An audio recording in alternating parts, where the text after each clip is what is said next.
Welcome back to our YouTube channel, that is Bio Lecture by Rashid Khan. Today we will start a new topic in the chapter Biotechnology. इल्म हयातियात के हयाती technique इस सबक में से हम 12वीं जमात के लिए एक नया टॉपिक जिसका नाम है एप्लीकेशन ऑफ बायोटेक्नोलॉजी, हयाती टेक्निक के इस्तेमालात या इतलाकात हम देखने वाले हैं। तो इसके पहले के वीडियो में हमने हेल्थ केयर बायोटेक्नोलॉजी के बारे में देखे थे कि किस तरह से मेडिकल साइंस के अंदर, मेडिकल लाइन के अंदर हयाती टेक्निक का इस्तेमाल किया जाता है। ठीक इसी तरह उसके बाद जो दूसरा पॉइंट है हमारा वो है एग्रीकल्चर, ज़िराअत के अंदर किस तरह से बायोटेक्नोलॉजी का इस्तेमाल किया जाता है। तो जो 2 नंबर का पॉइंट है हमारे पास वो है एग्रीकल्चर। एग्रीकल्चर से मुराद ज़िराअत के अंदर हयाती टेक्निक का इस्तेमाल। तो यहाँ पर जो एप्लीकेशन है बायोटेक्नोलॉजी के, वो एप्लीकेशन के जरिए से इन्वॉल्व डिफरेंट साइंटिफिक टेक्निक, मुख्तलिफ किस्म के साइंसी तरीकों का यहाँ पे इजाद हुआ।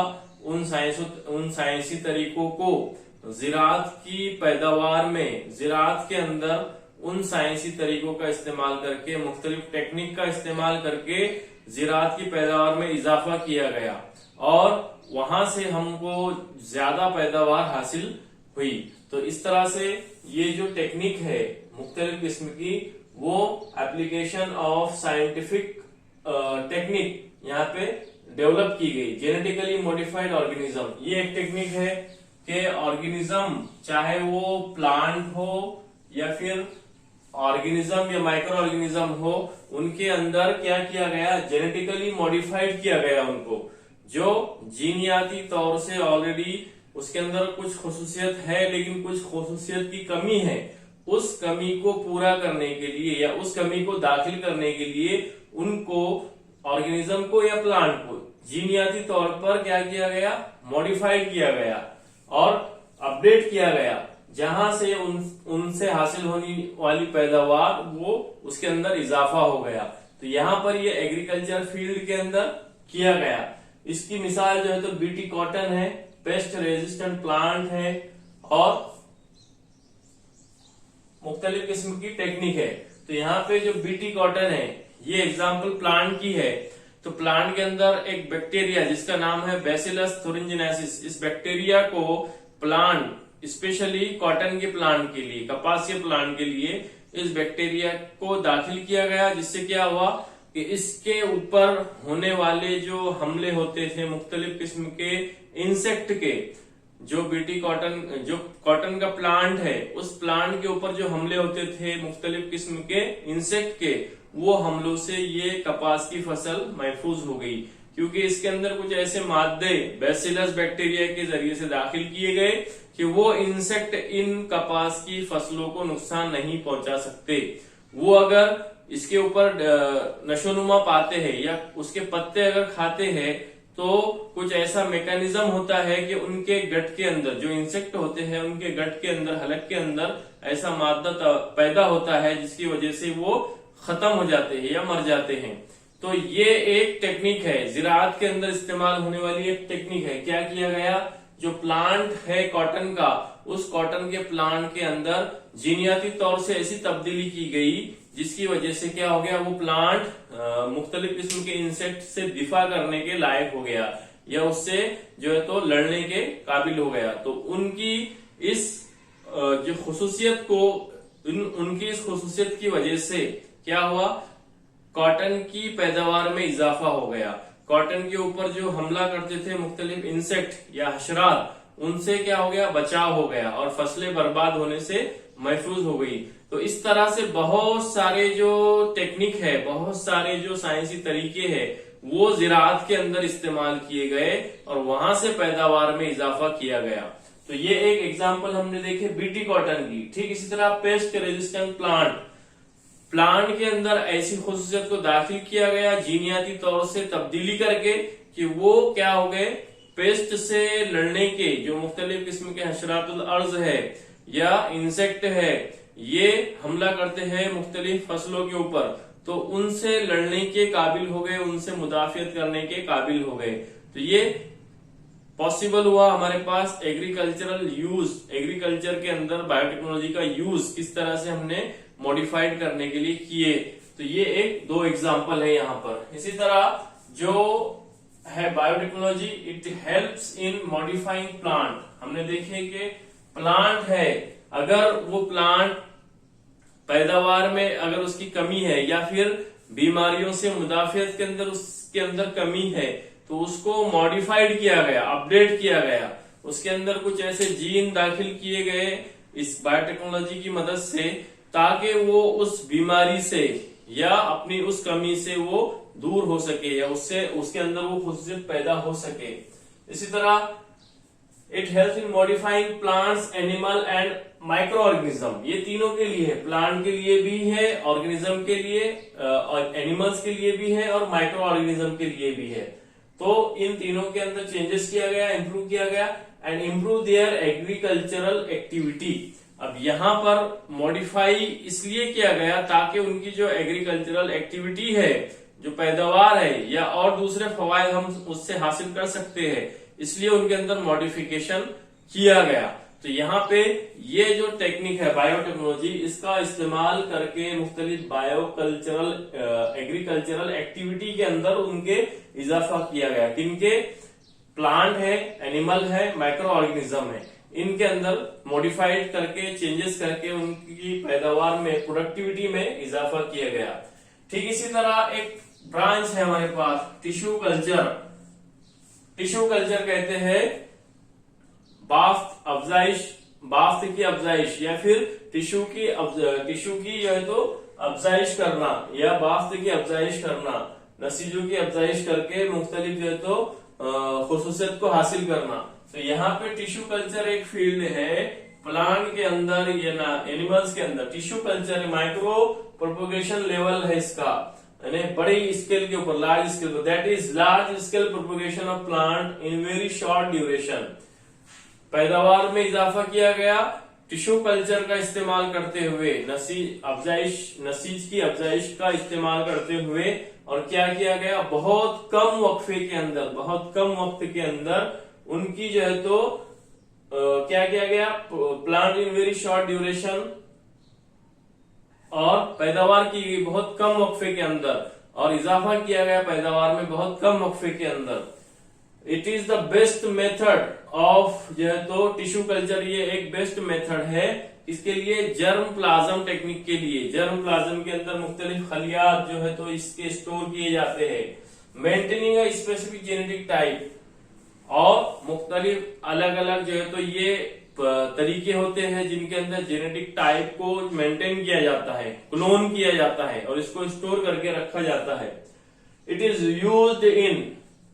यूज्ड इन रिकैल्सिट्रेंट सीड्स या फिर हाईली वेरिएबल सीड्स। अब रिकैल्सिट्रेंट किसको कहते हैं? रिकैल्सिट्रेंट से मुराद ऐसे जो है तो सीड्स होते हैं जिनका मॉइस्चर कंटेंट ये क्या होता है, कम ज्यादा होते रहता है। तो उस मॉइस्चर कंटेंट की लेवल को बरकरार रखना ताकि वो ड्राई होने के बाद या उसको सुखाने के बाद उनके अंदर वेरिएबिलिटी नहीं आना या उनके अंदर कोई चेंजेस नहीं होना। तो ये कैल्सिट्रेंट के लिए, या फिर it is used in recalcitrant seeds के अंदर इसका इस्तेमाल किया जाता है। ठीक इसी तरह हाईली वेरिएबल सीड्स, वेरिएबल रहेंगे, हाईली वेरिएबल रहेंगे, वो वेरिएबिलिटी, वो डिफरेंस उनके अंदर मेंटेन रहना है, इसलिए इनका जो है तो बायोटेक्नोलॉजी का इस्तेमाल टिश्यू कल्चर के जरिए से इनके अंदर इस्तेमाल किया जाता है।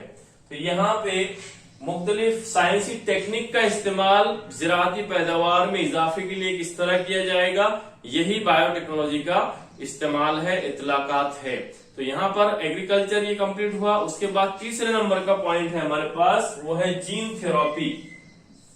थर्ड नंबर, सी नंबर का पॉइंट है जीन थेरेपी। पहले नंबर का क्या था? First one is health care biotechnology, second one is agricultural use, third one is gene therapy. तो ये तीसरे नंबर का पॉइंट है जीन थेरेपी। जीन किसको कहेंगे?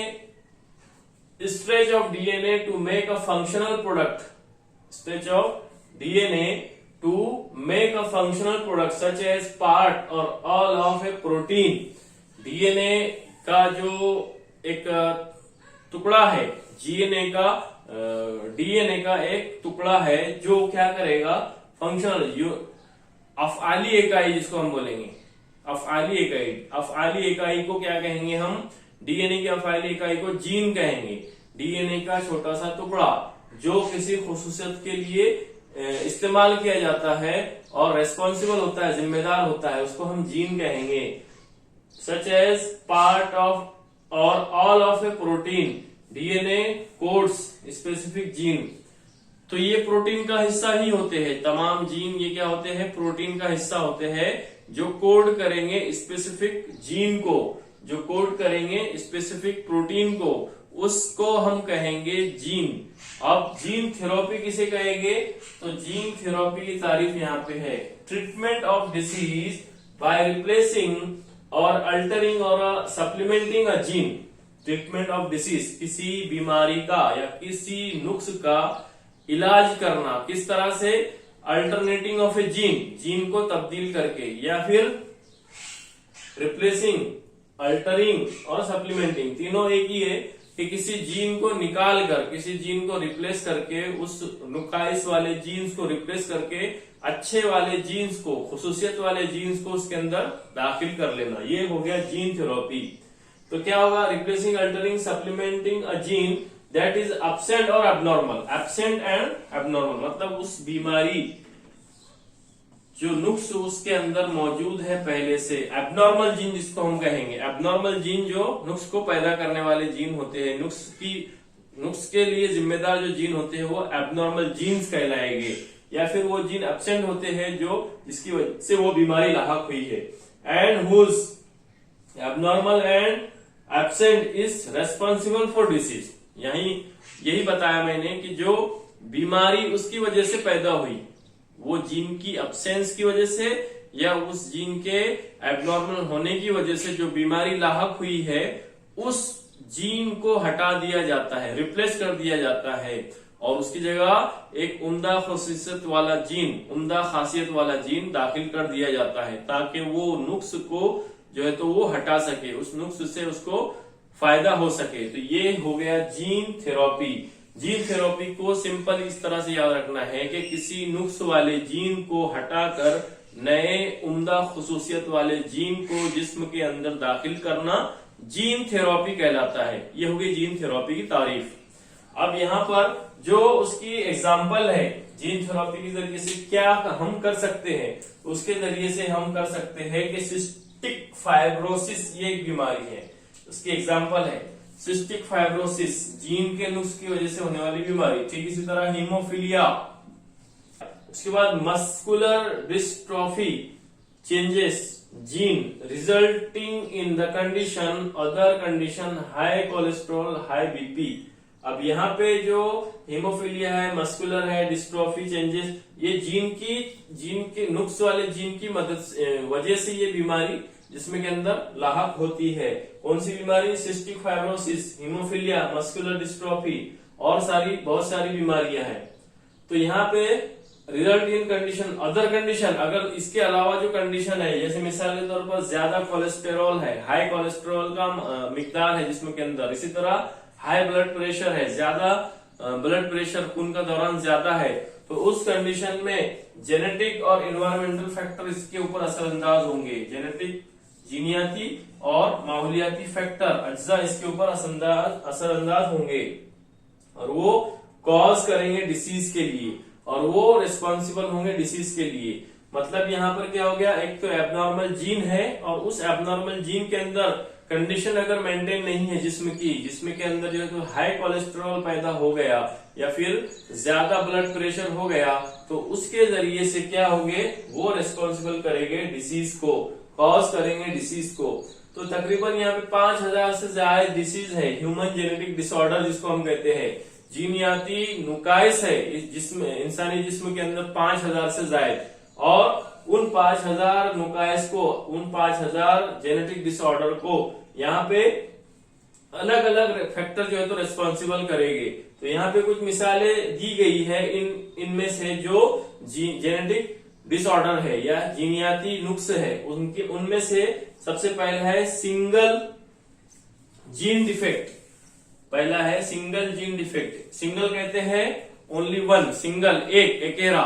किसी एकेरे जीन की मदद से या किसी एकेरे जीन की वजह से जो नुक्स जिस्म में पैदा होगा, जो नुक्स जिस्म के अंदर पाया जाएगा, उसको हम कहेंगे सिंगल जीन डिफेक्ट। अब दूसरा है एग्जाम्पल, जैसे मिसाल है इसकी example sickle cell anaemia. Sickle cell anaemia किसी एक जीन की मदद से ये बीमारी होती है, किसी एक जीन की एबनॉर्मल होने की वजह से। ठीक इसी तरह थैलेसेमिया और टैस-एचएस, ये एक बीमारी है। थैलेसेमिया खून की कमी, टैस-एचएस, सिस्टिक फाइब्रोसिस देखे हमने इसके पहले, हंटिंगटन्स कोरिया। ठीक इसी तरह हीमोफीलिया, अल्काप्टोन्यूरिया और अल्बिनिज्म, ये तमाम की तमाम जो बीमारियां हैं या जेनेटिक डिसऑर्डर है, ये किसी एक जीन के खराब होने की वजह से या किसी एक जीन के अंदर नुक्स पाए जाने की वजह से होती है। तो ये तमाम की तमाम जो है तो बीमारियां जीन थेरेपी की मदद से हम इस जेनेटिक डिसऑर्डर को दूर कर सकते हैं। तो ये पॉसिबल हुआ हमारे लिए बायोटेक्नोलॉजी की मदद से। बायोटेक्नोलॉजी एक बड़ी वास्ट फील्ड है जिसके अंदर जो है तो जीन थेरेपी को इस्तेमाल करते हैं। इस जीन थेरेपी की मदद से मुख्तलिफ जेनेटिक डिसऑर्डर है, इन तमाम डिसऑर्डर को दूर किया जा सकता है।